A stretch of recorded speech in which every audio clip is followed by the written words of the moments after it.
okondedwa Malawi anzanga, kwina kulikonse nzika za dziko lino la Malawi, moopa Mulungu komanso molemekeza Mulungu, ife ndife enu wake anthaka mu dziko lino la Malawi.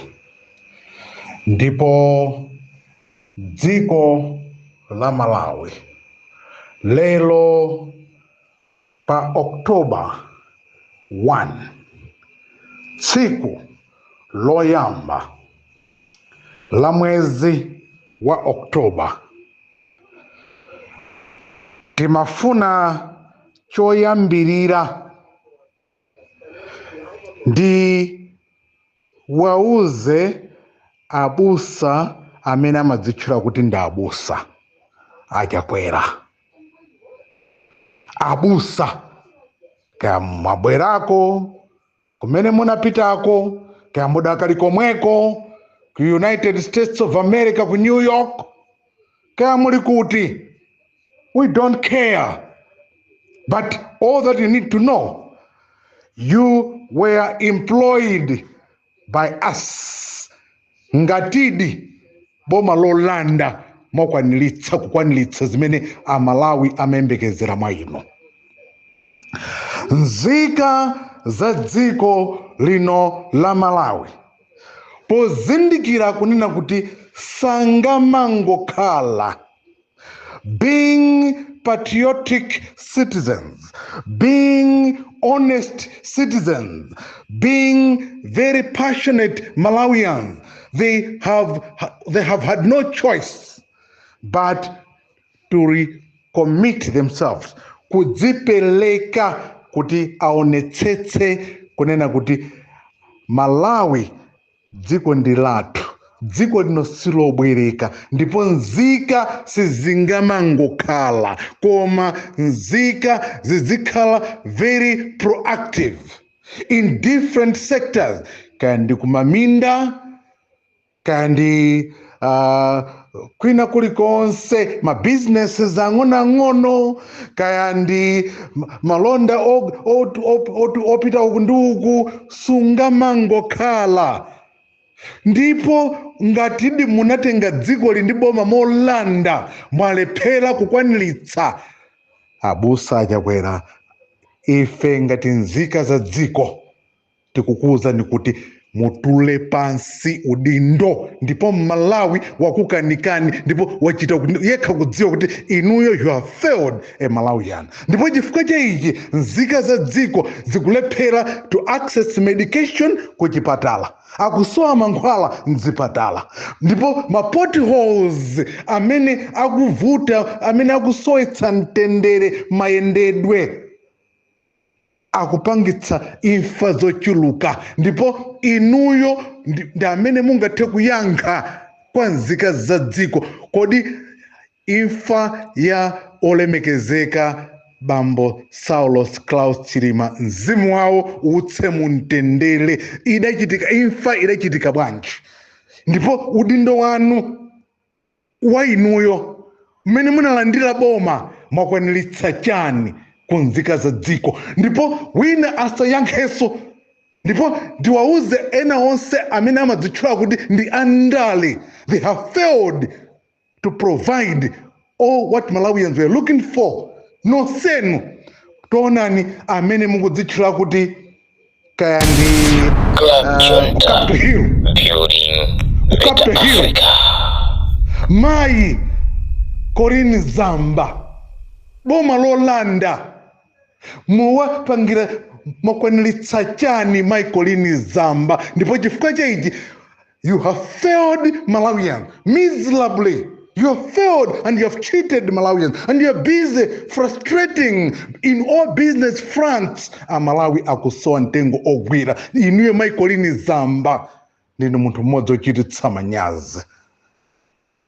Ndipo azinzanu onse amene mukukambirana nawo ma business deals crooked deals. Ndipo ndiwauze amalawi anzanga mowayamika kuti nkhani zimene mukudikirira limodzi padakali pano ife tili nanu, ngakhale tilibe kena kalikonse, koma mmene zimuonetsa papa kuti mukupanga host vigil, mupanga hold vigil, tikadakonda tikadakhala nanu, tikadakonda kuti musakhale nokha. We are a part of it and we are with you.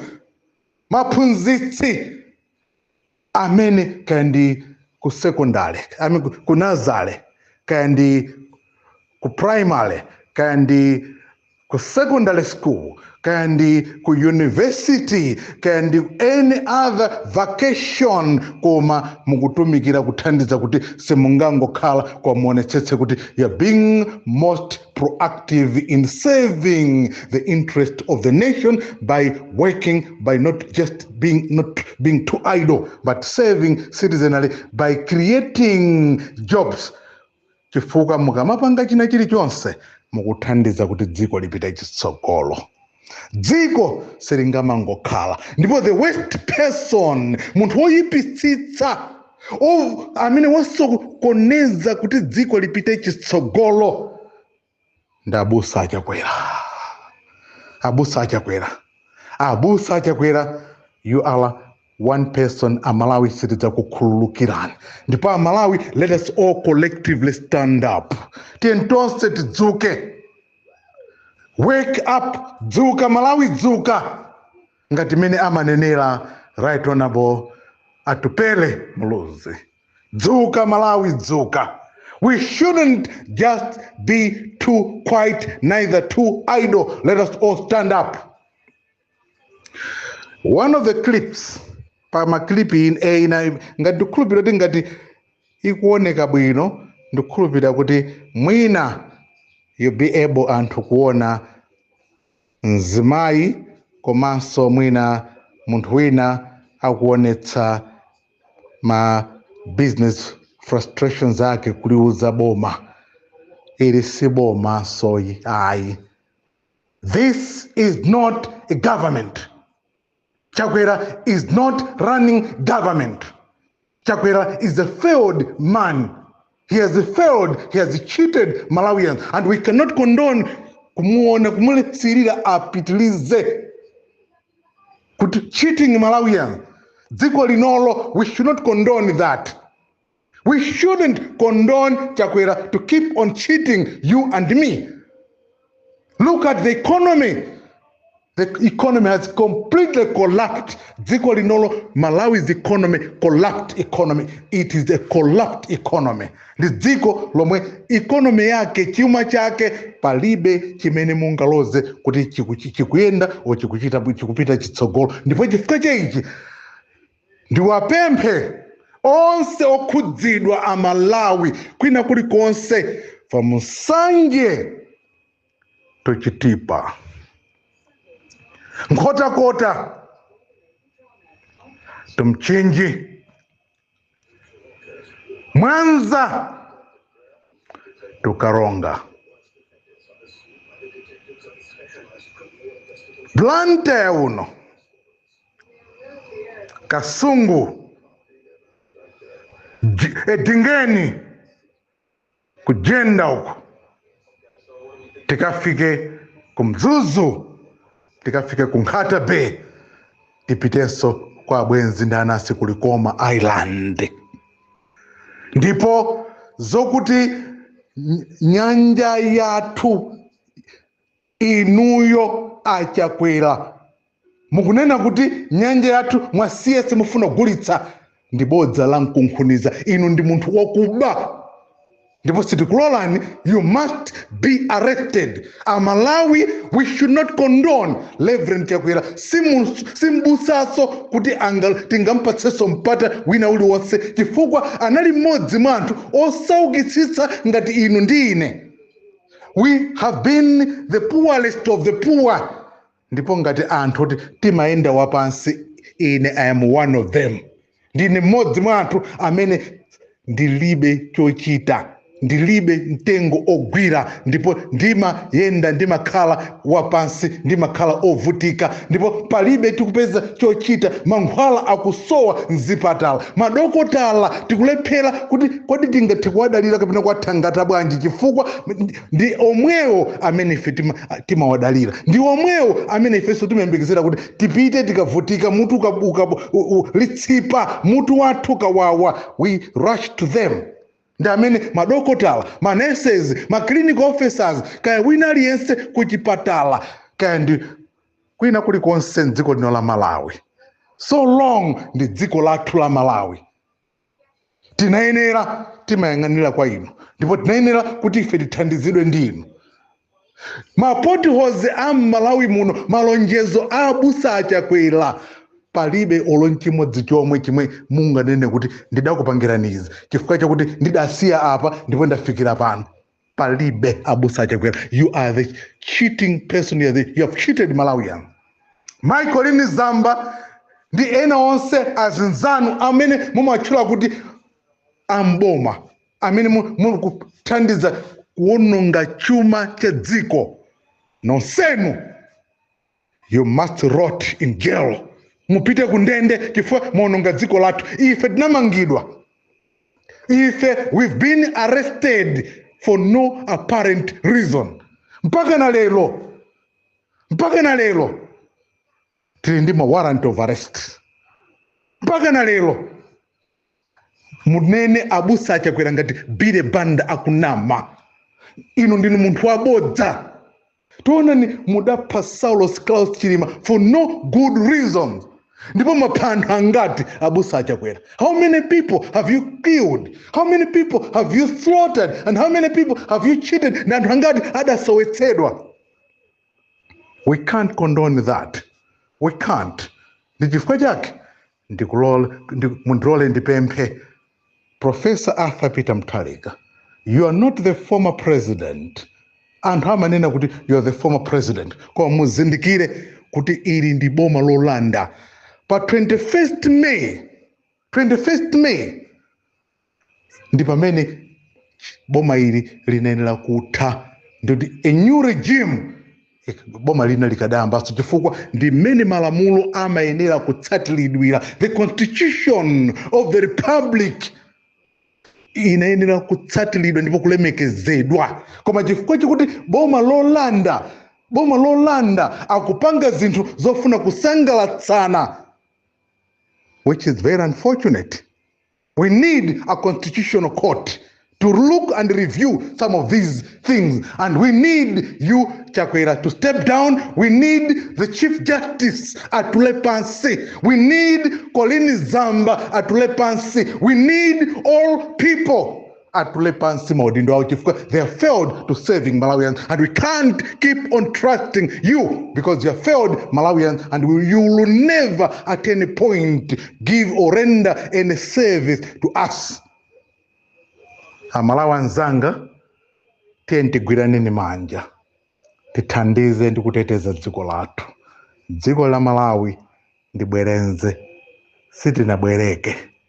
dziko lino sitinabwereke tinabadwa kukulira mulungu akalola timwaliriranso dziko lino la Malawi mulungu ndi amene akutisunga ndi moyo chifukwa cha ichi abale anga amene mwaliuza MRI dziko kuti lidziwe ndipo panopo the cost of living is very very unbearable Your Excellency Professor Arthur Peter Mutharika Your Excellency Dr. Bakili Muluzi Right Honorable Atupele Muluzi you are going to my elections mupita kuma elections nthawi zambiri inde ndakandukuitanidwa Of course, I haven't been receiving any invitation. Komabe, I'm not asking for any invitation. I repeat, I am not calling for that invitation. But nunena kuti, mumaitana anthu kubwera ku ma meeting ngati amenewa. Chifukwa ma NGOs, they have the constitutional responsibility. Amene udazakhale nanu ngati part and parcel of the key players nthawi ngati imeneyo ma NGOs amene atenge nawo gawo. Komanso any other bodies, ma local and international institutions amene kuti adzakhale nawo kutenga nawonso gawo.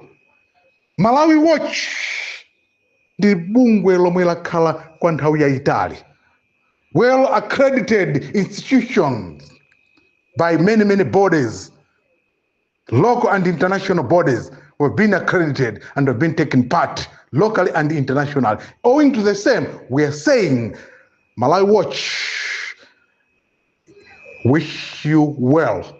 We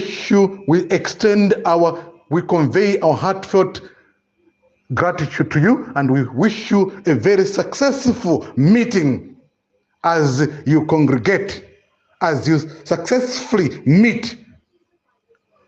Kwa kumana ndi anthu osiyana-siyana mamulumuzana. We wish you well. Your Excellency, Dr. Bakiri Muluzi, you have heard the outcry of different people, the concerns of different citizens. Lenda an ear. Mumve nkhawa za Malawi. Musapange zinthu zozisangalatsa. Your Excellency, Bile Banda is talking to you, Professor Dr. Bakiri Muluzi. Komanso Professor Arthur Peter Mutharika. Render your ear and see how valuable other players should have been important and be participant panthawi ngati iyi. Ndimalizire mawu motere. Tikudutsa nyengo zowawitsa.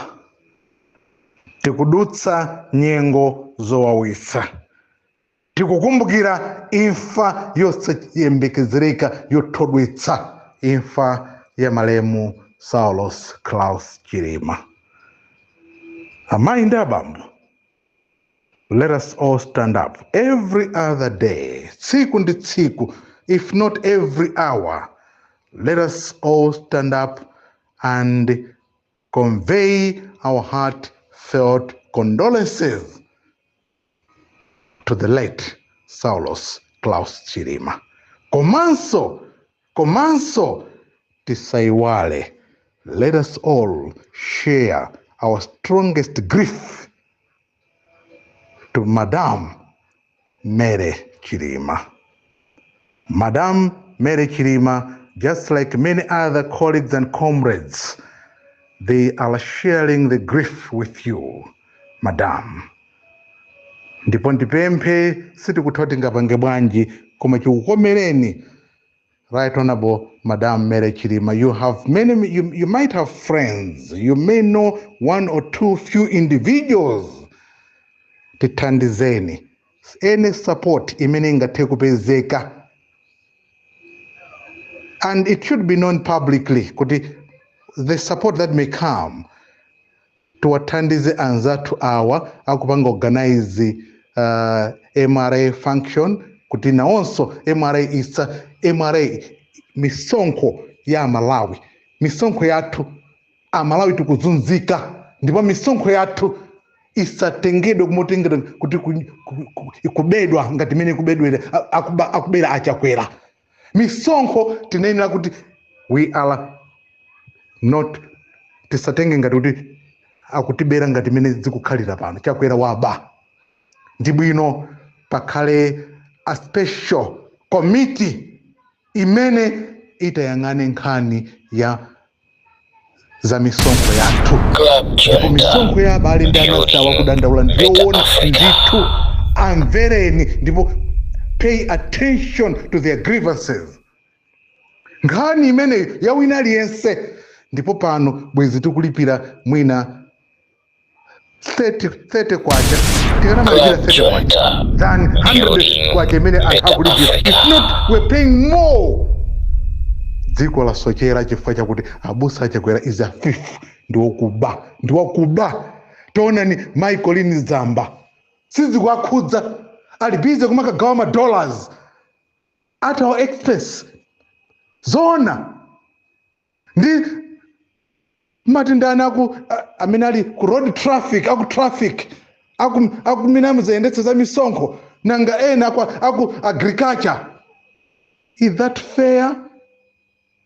Nanga all other departments zaboma, ma ministries aboma, misonkho yathu zona.